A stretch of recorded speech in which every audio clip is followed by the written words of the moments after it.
G'day, this is Con from Otway Off-Road. We've decided to change our business model a little bit, and from now on we're going to be doing reviews on all the things we love. Dirt bikes, trails bikes, push bike riding, you know, the best parts that we think that we use, that we love, and we think it's worth mentioning and talking about on our videos. So yeah, some of you may or may not know we're not drawing the tours anymore, so we're going to be doing something different and seeing how that goes.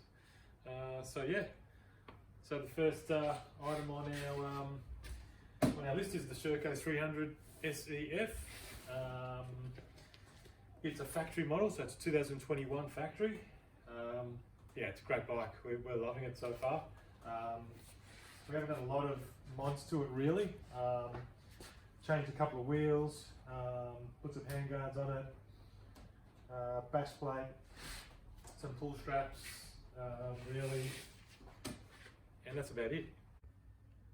So we're running the 13 and 52 rear sprockets. We're finding that that's a much better gear ratio for the really slow technical stuff. We find that the standard rear sprocket 48's a little bit too high, and you end up using first probably too much. At the moment we're running this Michelin tyre. It's the Starcross, that's right.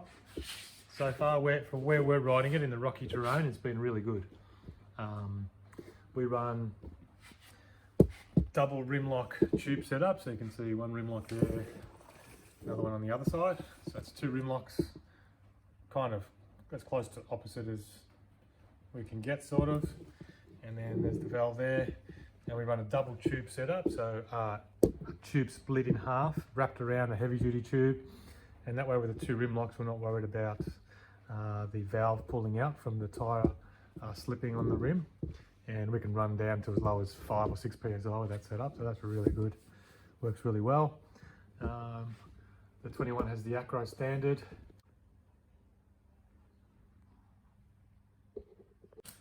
We haven't got radiator guards yet, but we're about to put some force ones on this, so we'll talk about that on another video. We've got the Sherco AXO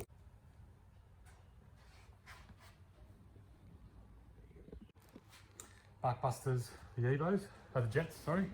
They're really good, and we like the fact that it has that little dropper here, so your hand doesn't sort of get rubbed too much on the side there. That's a really good thing. We're running the DRP bar clamps, so they just replace your top clamp on your handlebars, and they run direct to your handguards, and from there it's just a really solid setup. Like, you'd never bend that setup at all, ever. You probably bend your handlebars before you bend anything there. These are some old KTM levers which they fit straight onto the Sherco Brembo calipers, same as the KTM. We've left everything here standard, grips. Got the GPS handlebar mount there, not running the GPS at the moment. We've got the puller, both pullers from Krieger. We reckon they're the go.